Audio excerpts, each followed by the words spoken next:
Graça e paz, meus amados irmãos.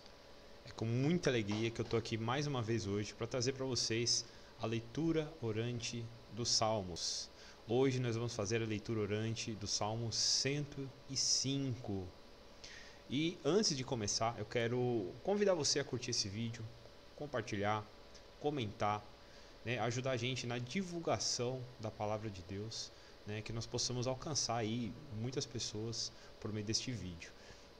E antes da gente fazer, já dar o início à leitura orante, quero convidar você, como a gente sempre faz, a separar um momento de reflexão, a se desligar um pouquinho dos seus problemas, se desligar um pouquinho das coisas que estão acontecendo à sua volta, buscar um lugar mais tranquilo para você poder com calma fazer junto comigo a leitura orante do Salmo 105.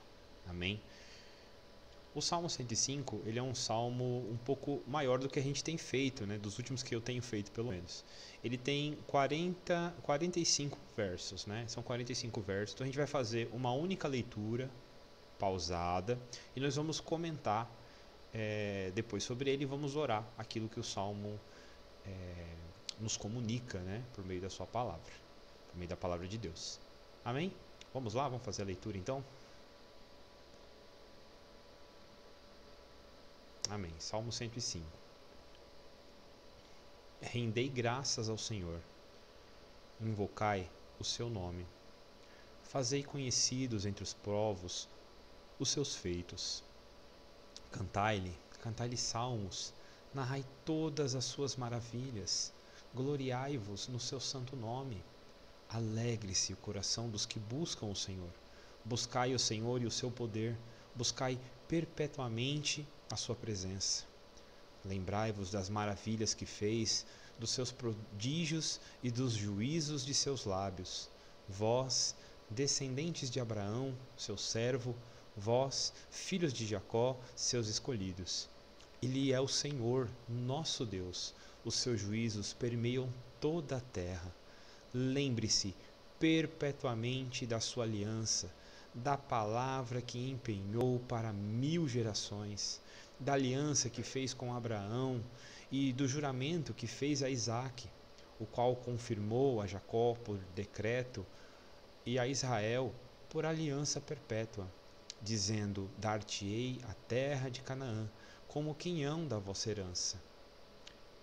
Então eram eles em pequeno número, pouquíssimos e forasteiros nela. Andavam de nação em nação, de um reino para outro reino. A ninguém permitiu que os oprimisse, antes, por amor deles, repreendeu a reis, dizendo: não toqueis nos meus ungidos, nem maltrateis os meus profetas. Fez por vir fome sobre a terra e cortou os meios de se obter o pão. Ainda deles enviou um homem, José, vendido como escravo, cujos pés apertaram com grilhões e a quem puseram em ferros, até cumprir-se a profecia a respeito dele, e tê-lo provado a palavra do Senhor. O rei mandou soltá-lo, o potentado dos povos o pôs em liberdade, constituiu senhor de sua casa e mordomo de tudo o que possuía, para o seu talente sujeitar os seus príncipes e aos seus anciãos ensinar a sabedoria. Então Israel entrou no Egito, e Jacó peregrinou na terra de Cã. Deus fez sobremodo fecundo o seu povo e o tornou mais forte do que os seus opressores. Mudou-lhes o coração para que odiassem o seu povo e usassem de astúcia para com seus servos. E lhes enviou Moisés, seu servo, e Arão, a quem escolhera, por meio dos quais fez entre eles os seus sinais e maravilhas na terra de Cã. Enviou trevas e tudo escureceu. E Moisés e Arão não foram rebeldes à sua palavra. Transformou-lhes as águas em sangue, e assim lhes fez morrer os peixes. Sua terra produziu rãs em abundância, até nos aposentos dos reis. Ele falou, e vieram nuvens de moscas e piolhos em todo o seu país.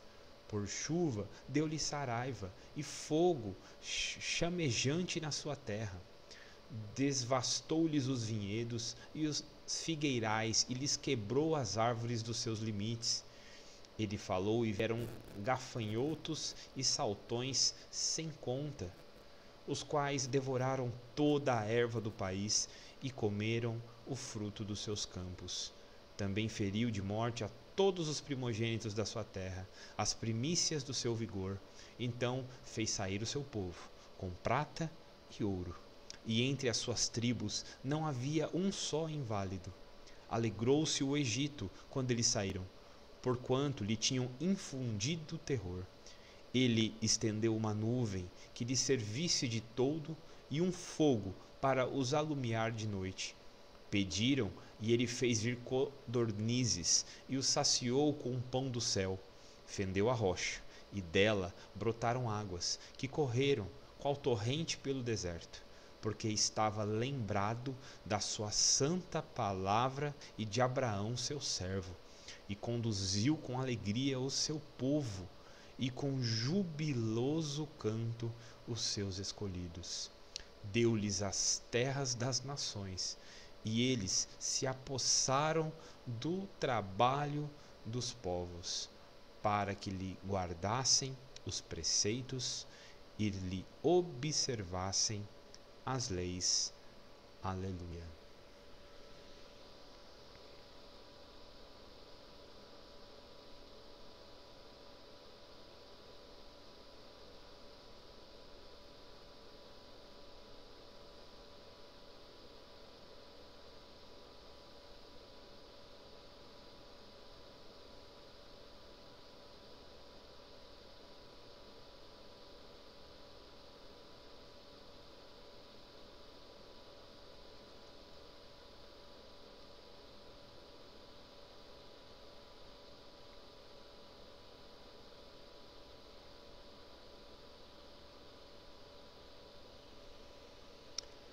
Amém, meus irmãos. Amém.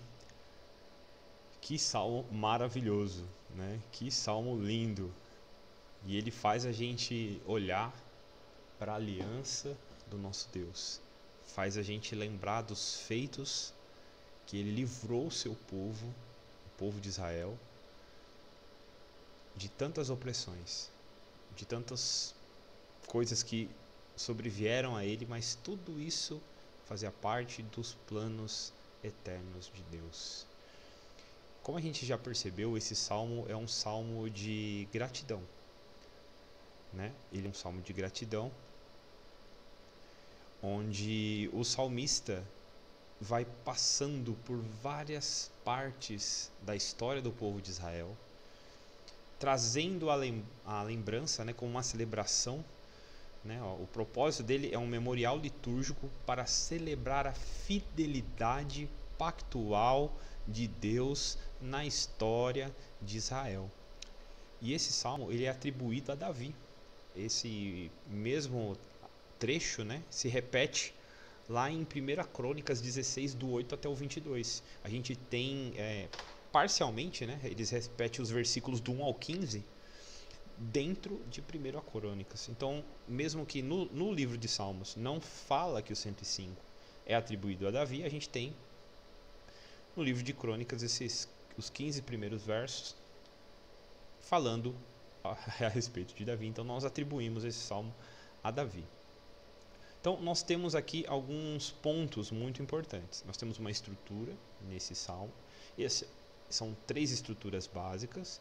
E nós temos alguns temas também, que são divididos em 4 temas. Então, a estrutura, primeiramente, é um chamado de louvor e lembrança das obras de Deus, do verso do 1 ao 7. Nós temos a aliança com Abraão e a provisão divina nos patriarcas, do 8 até o 25, e do 26 até o 45, nós temos o êxodo, juízos no Egito e a conquista de Canaã. Dentro disso, nós vamos abordar alguns temas, e o primeiro deles é a soberania divina na aliança, que vai do verso 8 até o verso 11. A gente não vai ler tudo, né? Na verdade, eu quero ler os primeiros versos, porque são muito belos e nos chamam à devoção, nos chamam à intimidade com Deus. Eu quero ler eles aqui. os 5 primeiros versos, mais ou menos, eu acredito que já seja o suficiente. Rendei graças ao Senhor, invocai o seu nome, fazei conhecido entre os povos os seus feitos, cantai-lhe salmos, narrais todas as suas maravilhas, gloriai-vos no seu santo nome, alegre-se o coração dos que o buscam, buscai o Senhor e o seu poder, buscai perpetuamente a sua presença. Lembrai-vos das maravilhas que fez, dos seus prodígios e dos juízos de seus lábios. Esses primeiros 5 versos nos fazem um convite para olhar para a soberania do nosso Deus, para encher o nosso coração de alegria em saber que nós temos um Deus bondoso, poderoso, que cuida de nós e que zela pela aliança que nos alcança por meio de Cristo Jesus. Eu acredito que isso seja o maior motivo de alegria para nós, que somos cristãos de herança reformada, né? Como sempre diz o nosso pastor, nós temos que olhar para essa aliança pactual, esse meio de relacionamento de Deus por meio da aliança para conosco, essa aliança que demonstra a infinita soberania e bondade de Deus, escolhendo se relacionar com pecadores como nós. Então essa aliança traz para nós segurança, e esses primeiros 5 versos são versos de regozijo a Deus, falando que todos os seus feitos precisam ser lembrados, precisam ser cantados, precisam ser expostos, precisam ser anunciados, porque é desse modo que nós vamos glorificar a Deus, trazendo à mente das pessoas as obras maravilhosas que Deus tem feito. E nós, irmãos, precisamos ser testemunha dessas obras, precisamos testemunhar por meio da nossa fé, por meio da nossa convicção, das nossas posturas, manifestarmos o Deus que nós servimos, por meio das nossas escolhas, por meio da explicação, da pregação do Evangelho, principalmente, primordialmente, muito mais do que comportamentos éticos e morais. A principal forma de se pregar o Evangelho é por meio do Evangelho. A principal forma de se falar de Deus é por meio da palavra. Os nossos comportamentos precisam ser um resultado, uma resultante de uma vida que olha para a aliança, para a vida fiel às Escrituras. Porque senão nós vamos querer dar testemunhos de nós mesmos. Nós temos que testemunhar a respeito do nosso Deus, e para isso precisa ser por meio da palavra. Claro que as pessoas vão ler os nossos comportamentos, claro que elas vão ler as nossas atitudes, mas o que nos impede de falar do Evangelho de Jesus para elas também? Qual é as barreiras e dificuldades que temos de pregar o Evangelho àqueles que precisam? Essas barreiras, irmãos, precisam cair por terra, porque nós temos um Deus que nos protege, que nos guarda. Muitas das vezes, quando eu olho, né, por esses patriarcas, para os pais da fé, a coisa que mais me deixa assim, como que eu posso dizer, admirado, é da confiança de que eles tinham. Irmãos, nós vivemos tempos que parece que os cristãos precisam se converter. Nós vivemos tempos onde parece que a nossa fé não é de verdade, parece que é um conto de fada imaginário. Mas nós víamos pessoas arriscando a própria vida por amor a Deus. Quão diferente é de nós hoje, que tempos difíceis nós vivemos. Nós aqui no Brasil vivemos tempos difíceis, porque o que nós chamamos de fé, muitas das vezes é resultado somente de um êxtase emocional, muitas das vezes é chamado somente de uma experiência sensorial, não de uma mudança de arrependimento de vida genuíno. Nós estamos chamando isso de Evangelho. Estamos deixando de lado as práticas apostólicas de pregação e querendo cada vez mais colocar um monte de parafernália dentro da igreja, coisas que não agregam nada, verdadeiramente não, só causam um inchamento, um inchaço, atraindo pessoas que não querem o Evangelho da cruz, que não querem o Evangelho de Jesus, mas querem um entretenimento. Eles não olham para a aliança eterna de Deus, eles não olham para Cristo, eles olham somente para si mesmos e querem satisfazer as suas vontades com o Evangelho. Irmãos, nós somos chamados para viver um pacto, uma aliança com o nosso Deus, e precisamos viver de modo digno dessa aliança. Precisamos nos empenhar para que a vontade de Deus seja cumprida em nossa casa e em nossa família. Por isso precisamos nos regozijarmos na aliança que Deus fez conosco. Precisamos olhar para ela com alegria. Amém? Lá no verso, vamos ler aqui do verso 8 até o 11, que diz assim, ó: lembra-se perpetuamente da sua aliança, da palavra que empenhou para 1000 gerações, da aliança que fez com Abraão e do juramento que fez a Isaque, o qual confirmou a Jacó por decreto e a Israel por aliança perpétua, dizendo: dar-te-ei a terra de Canaã como quinhão da vossa herança.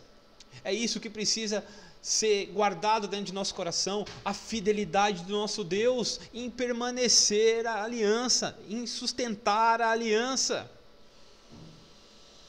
Ele disse uma vez: dar-te-ei a terra de Canaã como quinhão da vossa herança. Lá no 8, lembra-se perpetuamente. Essa é a garantia. O nosso Deus é o garantidor da aliança, Ele está garantindo, Ele se lembra perpetuamente da aliança. Então imagina a aliança feita em Cristo Jesus. Irmãos, o quão importante é para nós crermos no pacto, na aliança feita por meio de Cristo, que nos alcança fielmente e poderosamente. Isso não pode ser um assunto secundário da nossa vida cristã, isso não pode ser um assunto para depois, é para agora. Nós precisamos olhar para essa aliança com confiança, porque é Deus quem sustenta. Isso nos traz garantias, isso nos traz fortaleza, isso nos traz esperança, pois coloca os nossos olhos lá na eternidade em Cristo Jesus. Esse povo peregrinou no deserto, esse povo viu milagres, esse povo viu coisas acontecerem. E não é porque eles eram bonzinhos, não eram porque eles eram preciosos, bonitinhos para Deus, não, mas é por causa do pacto, da aliança que Deus fez com ele, das promessas que o Senhor fez. Deus é fiel à sua palavra, às suas promessas. E pela fidelidade dele, nós podemos hoje nos relacionar com ele por meio do pacto, por meio da aliança feita por Cristo Jesus, que derramou o seu sangue por nós, que deu a sua vida por nós. A iniciativa divina estabelece a aliança da graça, fundamentada em uma eleição incondicional. A promessa da terra aponta tipologicamente para a herança celestial em Cristo Jesus. A terra prometida, estaremos com Cristo em glória, estaremos com Ele. Então isso para nós tem que ser motivo de alegria, de confiança, de relacionamento, porque o próprio Deus, como disse aqui na anotação, é a iniciativa divina. Deus tomou a iniciativa. Não fui eu, não foi você, não foi a sua fé, não foi nenhuma obra sua. Foi o próprio Deus que veio ao nosso encontro. Ele veio ao nosso encontro e nos resgatou. Ele veio ao nosso encontro e nos fortaleceu, nos deu vida. Nós estávamos mortos. Morto não reage. Morto não faz nada. Morto não grita. E isso é um ponto importante para dizer de um grande ídolo que se levanta mais uma vez nos tempos de hoje, que é o livre-arbítrio. Nós vemos esse ídolo de pessoas que não entendem, que não têm livre-arbítrio nada, que as suas vontades são sempre tendenciosas ao pecado, que sem a ação da graça de Deus nós nunca chegaríamos até Ele. Se não fosse a aliança, se não fosse as promessas, se não fosse a fidelidade de Deus, não a nossa, nós nunca iríamos até Deus, nós nunca buscaríamos Ele. Ele precisou agir em nós, mudando o nosso coração e nos transformando, irmãos, hoje em crentes em Cristo Jesus. Então não foi uma escolha sua deliberada, foi uma ação do Espírito Santo te conduzindo, te convertendo, te santificando e te colocando de joelhos diante dele, te revelando a graça preciosa que você recebeu, que te constrange, porque humilha as suas obras. A aliança de Deus nos mostra isso. Nós estamos recebendo algo que nós não temos mérito algum, sendo salvos por meio da graça de Deus. Então, a aliança nos reforça isso e nos traz a garantia de que Deus é fiel. Ela nos traz essa garantia e nós precisamos olhar para essas garantias, não para nós, não para os nossos frutos nem obras, para nada disso, mas precisamos olhar para Jesus. E, como eu já disse, uma das belezas desse salmo é que ele vai retratando, né, os acontecimentos do povo de Israel. Então, ele começa com uma chamada à gratidão, relembrando, né, como eu já li lá dos versos 1 até o 5, né, rendei graças ao Senhor, invocai seu nome, fazei conhecidos entre os povos os seus feitos, cantai-lhe salmos, narrai todas as suas maravilhas, gloriai-vos do seu santo nome. E depois ele vai falando sobre os motivos desse louvor. Por quê? Por que nós o adoramos? Porque ele fez prodígios e maravilhas em nosso meio, porque ele fez aliança com Jacó, porque ele fez aliança com Abraão, e se mantém fiel como garantidor dessa aliança, estendendo e revelando ela progressivamente ao rodar da história. Então isso, irmãos, isso para nós tem que ser motivo de alegria, de esperança. Amém? Eu vou ler mais um trechinho aqui para a gente meditar. Agora do verso 12 até o 25, mas eu não vou ler tudo. Vamos ler aqui do verso 12. Então, eram eles em pequeno número, pouquíssimos e forasteiros nela. Andavam de nação em nação, de um reino para o outro. A ninguém permitiu que os oprimisse. Antes, por amor deles, repreendeu a reis, dizendo: não toquei nos meus ungidos, nem maltrateis os meus profetas. Fez vir fome sobre a terra e cortou os meios de se obter o pão. Adiante deles enviou um homem, José, vendido como escravo, cujos pés apertaram com grilhões, a quem puseram em ferros, até cumprir-se a profecia a respeito dele, e tê-lo provado a palavra do Senhor. O rei mandou soltá-lo, o potentado dos povos o pôs em liberdade, constituiu o senhor de sua casa e mordomo de tudo o que possuía. José foi colocado nessa situação que ele viveu por meio da vontade de Deus. E ele se manteve ciente que, apesar da dor, das circunstâncias a qual ele estava sendo inserido, circunstâncias de humilhação, a traição dos seus irmãos, mas mesmo assim ele permaneceu fiel a Deus. E quando ele se encontra com seus irmãos, ele diz: não foram vocês que fizeram isso, mas foi a própria mão de Deus que me conduziu por todo esse caminho. Então ele entendia que o propósito dele, no sofrimento que ele estava vivendo, era um propósito maior de glorificar a Deus. E isso nos ensina uma lição. O objetivo da nossa vida é viver para a glória de Deus. E a toda a dor que o Senhor nos permite passar, mesmo sabendo que Ele ainda nos poupa de muitas coisas que nós não sabemos e entendemos, porque o amor dele está sobre nós, ainda assim precisamos entender que nós somos poupados, e que toda dor que ele faz e que ele permite que a gente passe são dores pedagógicas que fortalecem a nossa fé e nos levam a uma condição de aprendizado e de crescimento. José em nenhum momento culpou a Deus pela dor, em nenhum momento ele culpou a Deus, porque ele confiava na fidelidade de Deus. Irmãos, é isso que nós precisamos entender. José é uma figura aqui, uma figura que aponta para um libertador maior, que é o nosso Cristo, e nos ensina a fidelidade de Deus. Quando José coloca lá, né, que faz a revelação do sonho, ele coloca a esperança no padeiro, né? No padeiro ele coloca a esperança lá, deposita nele, mas o padeiro se esquece. O copeiro, né, que é salvo, né? O padeiro que morre, me falha agora a memória. Mas ele coloca a esperança naquele que ele tem uma boa interpretação do sonho. Fala assim, quando você chegar lá, você fala de mim pro rei, né? Te ajudei e tal. Mas o Senhor permite que ele se esqueça. Que ele se esqueça de José e dá um sonho para o faraó que ninguém consiga entender, a não ser o próprio José. Aí ele se lembra, José fala, rei, lá na prisão lá tem um cara que entende de sonho. O Espírito de Deus está sobre ele, ele vai te dar o entendimento.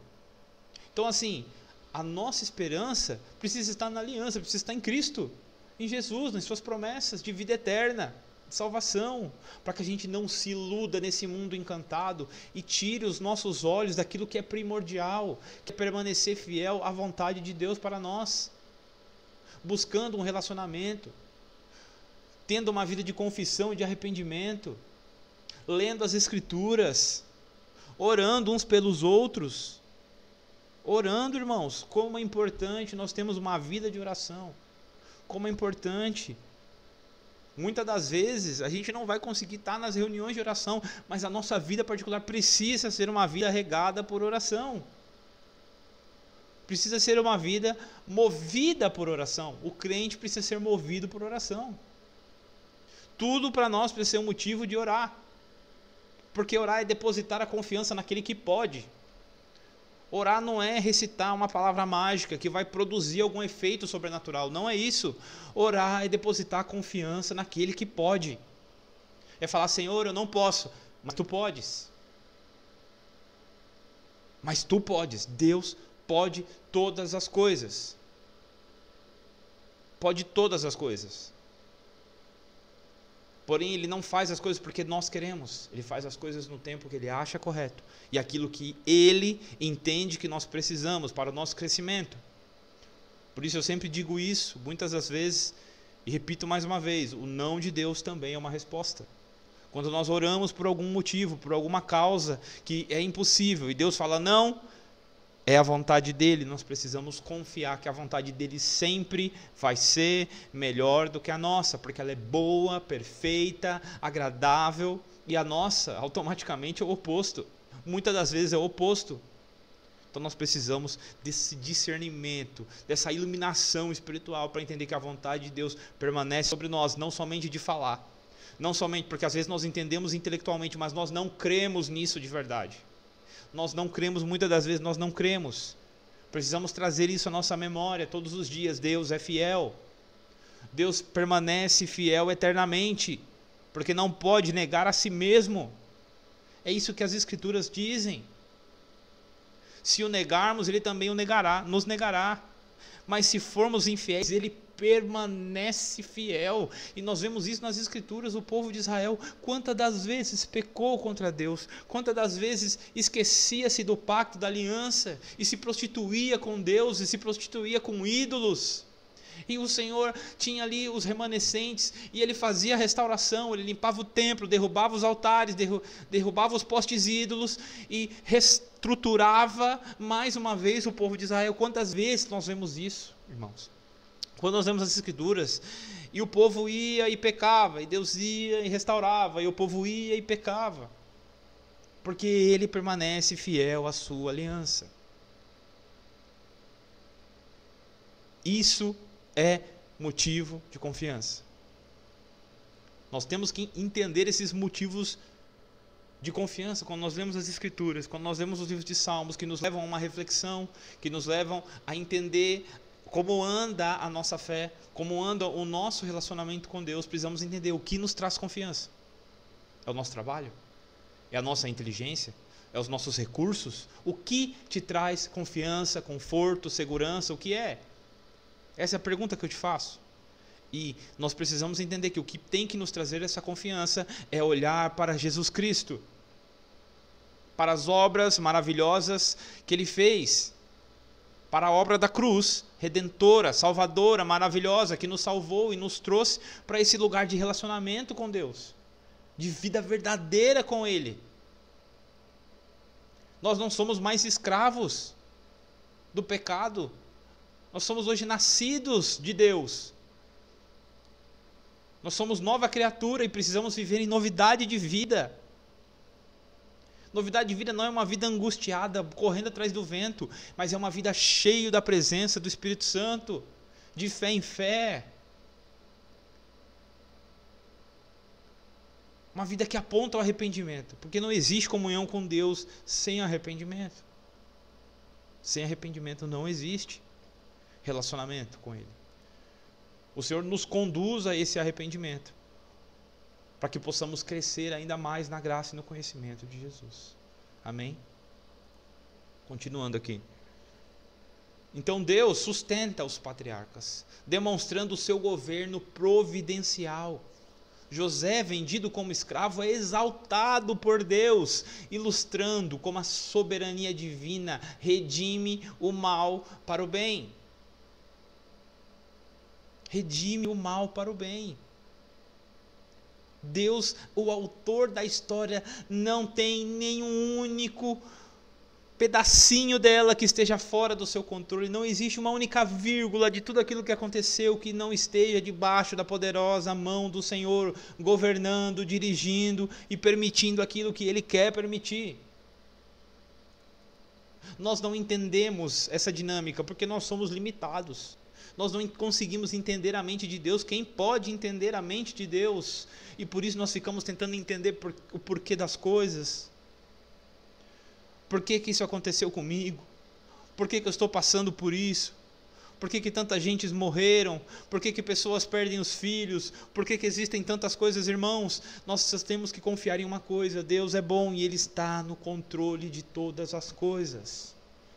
Tentar entender os pormenores de tudo isso é loucura, mas nós podemos crer que todas as coisas cooperam para o bem daqueles que amam a Deus, dos que foram chamados segundo os seus propósitos. Então as dores, as aflições, os problemas também cooperam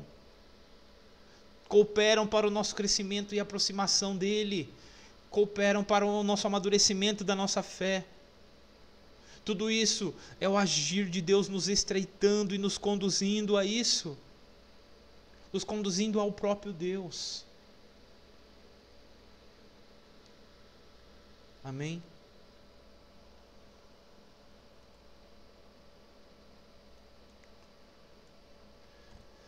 Eu quero ler agora do versículo 26.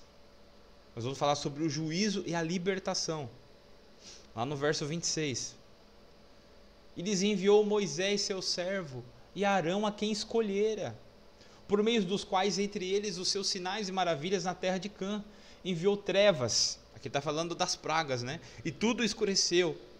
E Moisés e Arão não foram rebeldes à sua palavra.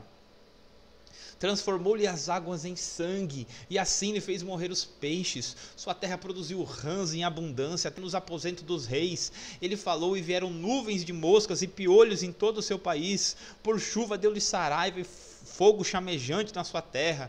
Desvastou-lhes os vinhedos e os figueirais, lhe quebrou as árvores dos seus limites. Ele falou e vieram gafanhotos e saltões sem conta, os quais devoraram toda a erva do país e comeram o fruto dos seus campos. Aqui nós vemos o juízo de Deus agindo contra o povo do Egito, mandando pragas, humilhando os falsos deuses que os egípcios criam, da qual eles depositavam a sua fé e a sua devoção. Deus está humilhando um por um em cada uma de suas pragas, demonstrando que Ele é o Deus soberano, que está acima de todas as coisas, que governa o sol, a lua, as estrelas, que manda trevas, que manda as pestes. Ele é que está no controle. Tudo. Faz os piolhos, as rãs aparecerem, faz o povo. E depois a gente vê no verso 38, né? No 38 diz assim, no 36, também feriu de morte a todos os primogênitos da sua terra, as primícias do seu vigor. O Senhor não somente humilha os deuses, como mostra que Ele é o dono da vida e da morte. É Ele quem governa soberanamente todas as coisas. E por mais que a gente possa ter 1000 habilidades, 1000 talentos, isso não nos faz especiais. Nada, nenhum dom que o Senhor nos dá nos faz diferentes uns dos outros, ou superiores aos outros, porque nós não somos especiais. Por mais talentos que temos, nós continuamos pecadores, dependentes da graça de Deus, e é isso que nós precisamos entender. Os egípcios se achavam, por causa das suas riquezas, por causa da beleza das suas terras, por causa da riqueza do rio Nilo, eles se achavam tão especiais, mas diante de Deus, irmãos, nós não somos especiais a despeito de nossos talentos, a despeito de nossas habilidades individuais. Isso não nos faz especiais. Aos olhos de Deus, nós somos pecadores que carecemos de Cristo, e é para lá que nós temos que olhar. A Bíblia nos ensina sobre isso. Não olhem aos outros, mas considerem o outro superior a você. Então, o que isso ensina? Uma posição de humildade, porque todos nós somos carentes da graça de Deus, carentes da comunhão, carentes da ação do Espírito Santo. Nós não podemos nada por nós mesmos, e Jesus sabiamente ensinou seus apóstolos, dizendo: sem mim nada podeis fazer. E essa palavra repercute até hoje, porque sem Ele, sem o Espírito Santo, sem a sua ação, sem o seu sacrifício, nós não poderíamos nada, nós não podemos nada fora dele. Nós não podemos nada fora dele. Então não sejamos como os egípcios, que depositam as suas confianças em seus carros, em cavalos, em suas riquezas, em seu sistema político tão bem estruturado. Eles consideravam os judeus como impuros, a criação de gados, tanto que eles não criavam para o abate como os judeus, porque para eles aquilo era uma abominação. Então eles eram um povo que se achavam superiores aos outros povos, tanto que os próprios egípcios não registraram as suas derrotas, as suas guerras que eles perderam. Eles não registraram.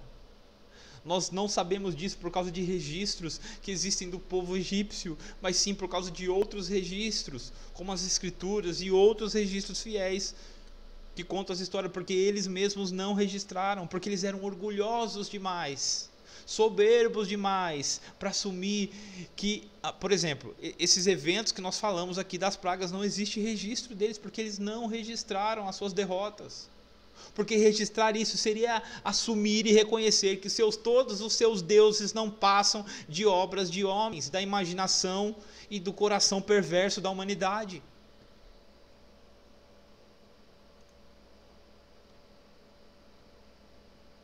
Amém?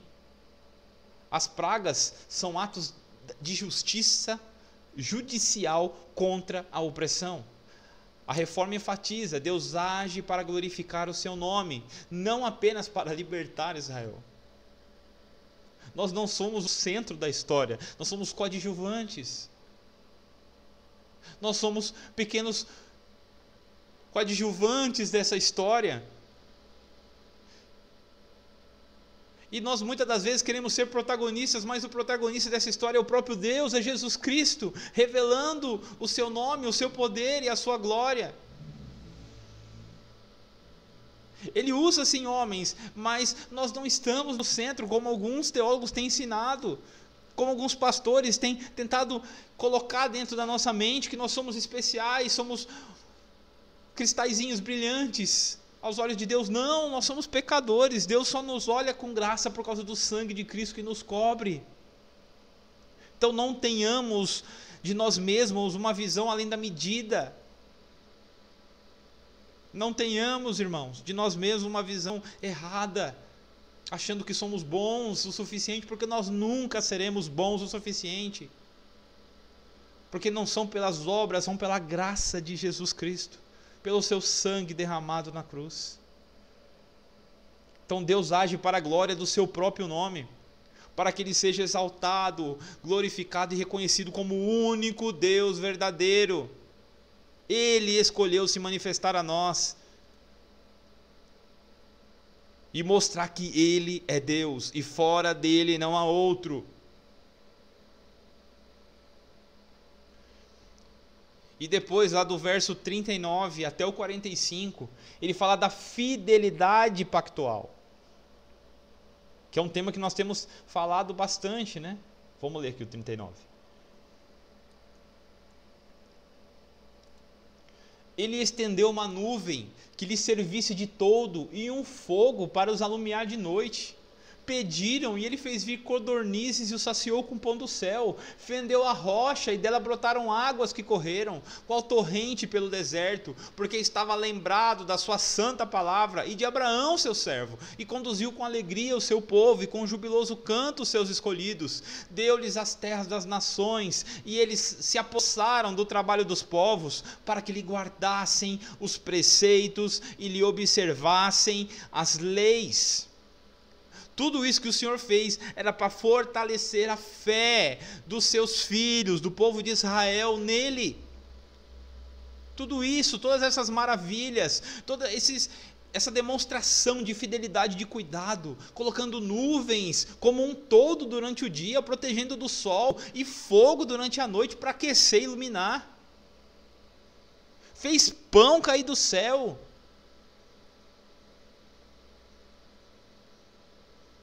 Como diz nas Escrituras, para dar a entender que nem só de pão vive o homem, mas tudo que sai da boca de Deus.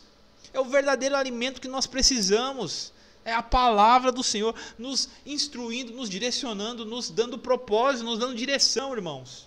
Nós precisamos dessa palavra aquecendo os nossos corações, nos trazendo alegria e convicção de que nós temos um Deus fiel, que produziu isso exteriormente lá com o povo de Israel, mas produz hoje dentro do nosso coração e da nossa vida essas certezas. Esses milagres aqui ocorrem na nossa vida constantemente, nós não vemos, porque não é fogo descendo do céu, mas é confissão e é joelho no chão, é arrependimento. São esses os milagres que nós vivemos hoje. O perdão.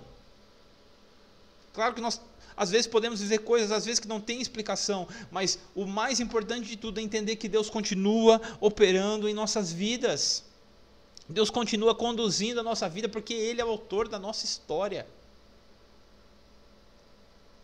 da qual Ele escolheu fazer com que crescêssemos em Cristo Jesus e vivêssemos para Ele.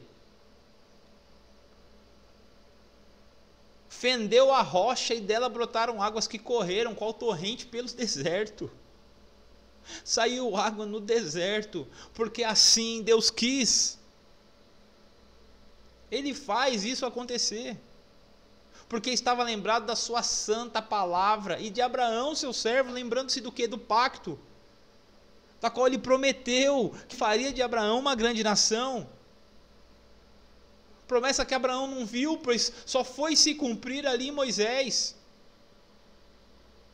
Da onde começou todo aquele movimento, né? Porque Moisés ainda não entrou na terra prometida, mas toda a organização de leis, de legislação, estava tudo organizadinho ali já em Moisés.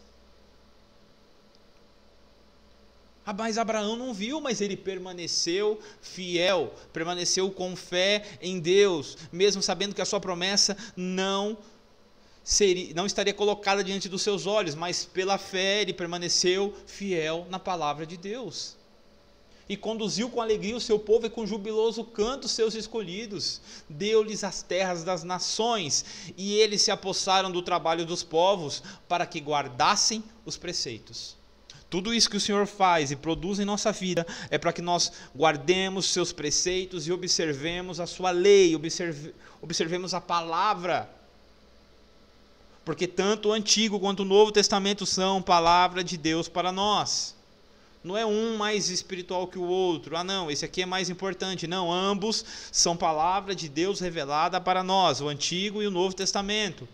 Todos os livros, sem exceção, servem para a nossa edificação, para o nosso crescimento na fé, e o Senhor espera de nós esse zelo. Ele espera. Ele deseja, Ele instituiu que nós conhecêssemos e buscássemos conhecer as Escrituras, para servi-lo de modo correto, para servi-lo de modo que lhe agrada. Mas se nós não estamos em Cristo, todo o nosso esforço cai por terra. Pois Cristo é a chave para termos uma vida que agrada a Deus. Fora dele não existe relacionamento saudável com Deus. Só existe relacionamento verdadeiro com Deus por meio de Cristo Jesus. Relacionamento para a salvação, somente por meio de Cristo Jesus. Ele é o caminho, a verdade e a vida, e ninguém vai ao Pai a não ser por Ele. Então, irmãos, que nós possamos, com esse belo salmo, refletir principalmente sobre a aliança de Deus. A aliança que não está somente a nós, mas que se estende aos nossos pequenos, aos nossos filhos, que participam da aliança por meio do batismo. Não deixemos nossas crianças de fora. Não deixemos ela de fora da aliança, mas apresentemos a ela o Evangelho, estendendo a elas esse privilégio de receber o batismo para participar da aliança, porque Deus é fiel à sua aliança, Deus é fiel às suas promessas, e é proveitoso a nós incluirmos os nossos filhos a isso, por fidelidade às Escrituras. O pacto não é somente a nós, mas é para a nossa casa, é para os nossos filhos. Então que nós sejamos zelosos em cumprir as exigências que o Senhor coloca para nós.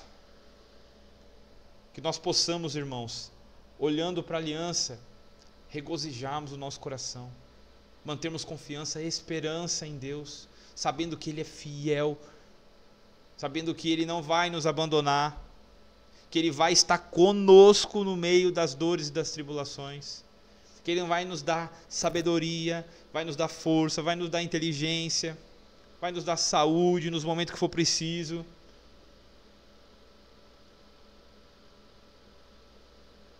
Mas a gente também não pode negligenciar as dores e os sofrimentos que vão nos vir, porque eles também fazem parte do aperfeiçoamento que Deus quer fazer em nossas vidas.